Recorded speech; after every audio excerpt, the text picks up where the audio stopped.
Is it a community or is it an echo? This is the fundamental question of our digital age.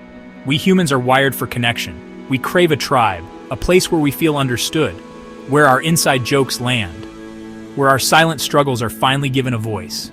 The internet promised us just that. It offered global villages, digital campfires where we could gather. But the same tools that build community can also create insulated echo chambers, a place where your own voice comes back louder and louder. Nowhere is this paradox more vivid than the Manosphere. It can be constructive, like nuanced discussions on SMWX. It can be destructive, the darkest corners of the web. We need to peel back the layers of this phenomenon. We will explore what it is, who lives there, how it can be a lifeline for lonely men, and how it can be a breeding ground for toxic ideas. It's a journey into a world that reflects our need for connection and our vulnerability to division. To understand it, we must be level-headed, which is hard when the topic is shouted about. It's like trying to talk calmly during a chaotic football match. The purpose here is to turn down the volume.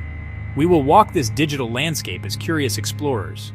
We will define its borders, meet its inhabitants, weigh the evidence.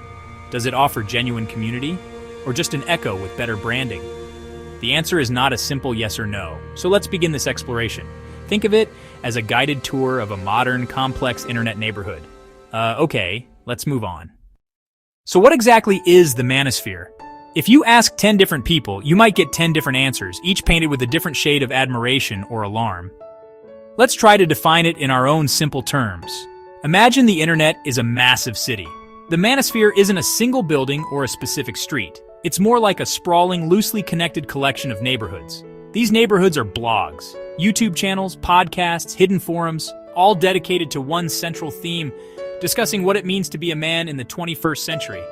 It's a digital space where masculinity is constantly being debated, dissected, redefined, and sometimes defended with ferocious loyalty.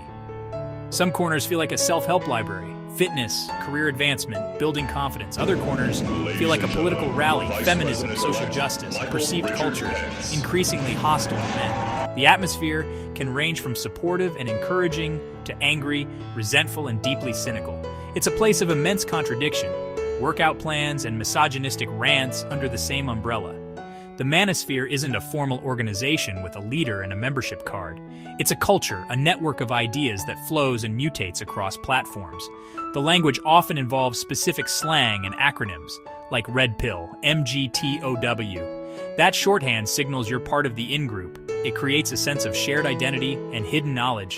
This feeling of being an insider is a huge part of its appeal. Ultimately, the Manosphere is a reaction to shifting gender roles, economic uncertainty, a perceived loss of traditional male identity. It's born from questions. What is my role in the world? How do I navigate relationships? Why do I feel like I'm falling behind? The Manosphere offers answers to these questions. The problem is the quality, accuracy, and kindness of those answers can vary dramatically from one neighborhood to the next.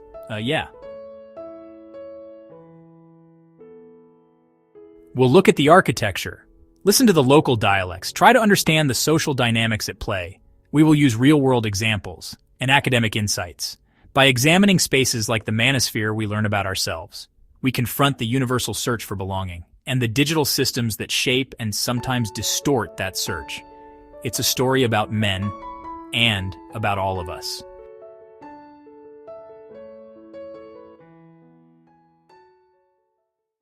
To truly understand the Manosphere, you cannot view it as a single, unified entity. It's more like a music festival with multiple stages, each playing a completely different genre of music. Some attendees might wander from one stage to another, while others plant their flag firmly in front of their favorite act. Let's explore some of the main tribes or groups that make up this complex ecosystem. First, you have the men's rights activists, or MRAs. These are the legal and political wonks of the Manosphere. Their focus is on what they perceive as systemic discrimination against men in areas like family law, divorce settlements, false accusations.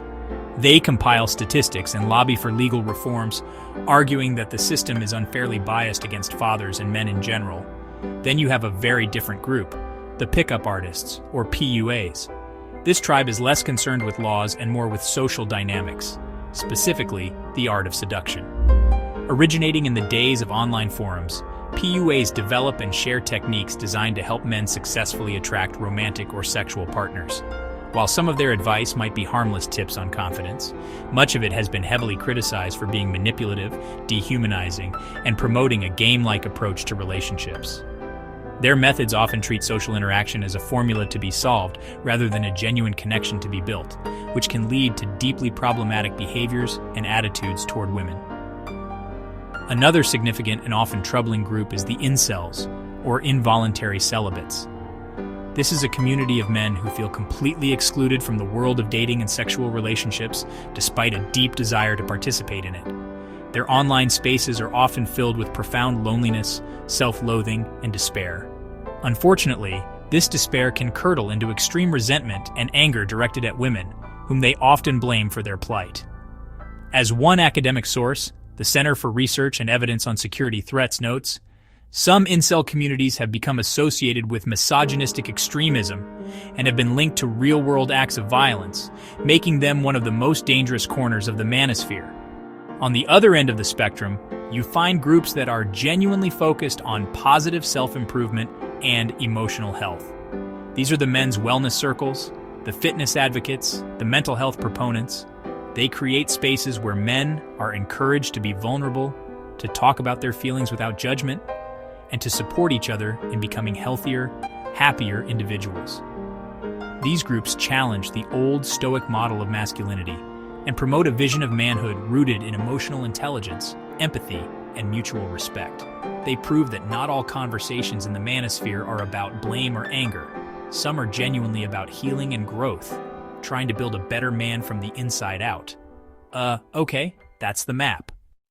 The manosphere perfectly illustrates one of the internet's most profound paradoxes: its ability to forge both genuine communities and suffocating echo chambers.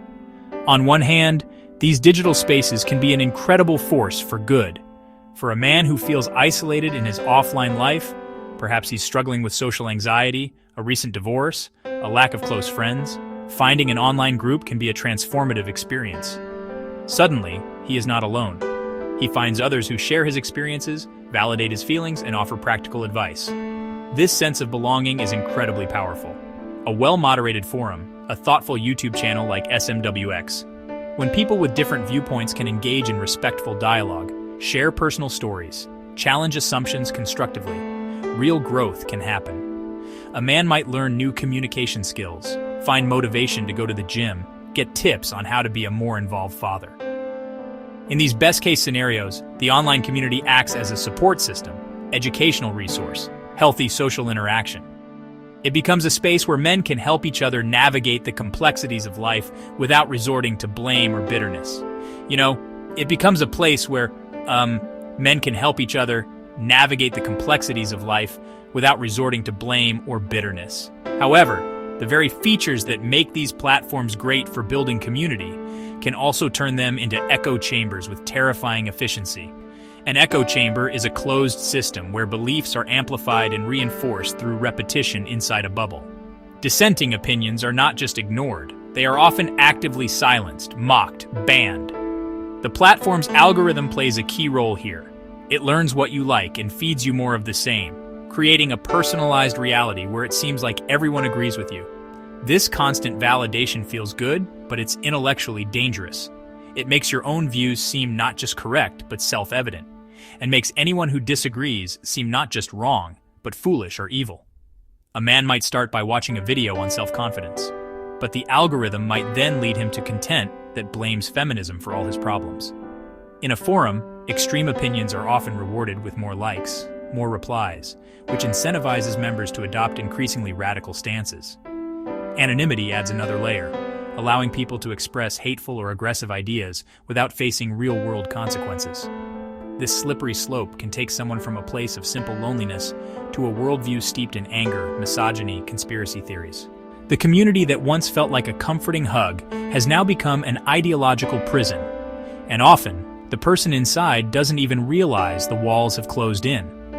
To form a fair judgment of the manosphere, we must resist the urge to paint it with a single broad brush. It is not a monolithic evil, nor is it a misunderstood movement of saints. The truth lies in the messy, complicated middle. A balanced appreciation requires holding two opposing ideas. These spaces can provide real value for some men. These spaces can cause significant harm to others and to society. Let's start by acknowledging the legitimate needs the manosphere attempts to meet. We cannot simply dismiss the entire phenomenon without first asking, why are so many men drawn to it in the first place? However, acknowledging the good does not mean we turn a blind eye to the bad and the ugly, and there's plenty of both. The most toxic elements promote worldviews that are deeply misogynistic, homophobic, and sometimes racist. They can normalize verbal abuse, advocate manipulative behavior in relationships, and foster a dangerous sense of entitlement and resentment. We have a moral responsibility to condemn this hatred unequivocally. It means supporting the parts of men's online communities that encourage health, empathy, and positive growth, while actively combating the elements that spread hate and division. In any discussion this charged, it's not just important to be honest, it's essential. So, I must be upfront about the personal lens through which I view this topic. I grew up in South Africa. This background makes me instinctively wary. My professional life as a comedian and commentator, my job is to observe society, question power structures, and call out absurdity and injustice. My bias leans toward protecting targets of online vitriol and promoting empathy across groups. How do I check these biases? First, acknowledge them. Second, actively seek information that challenges me.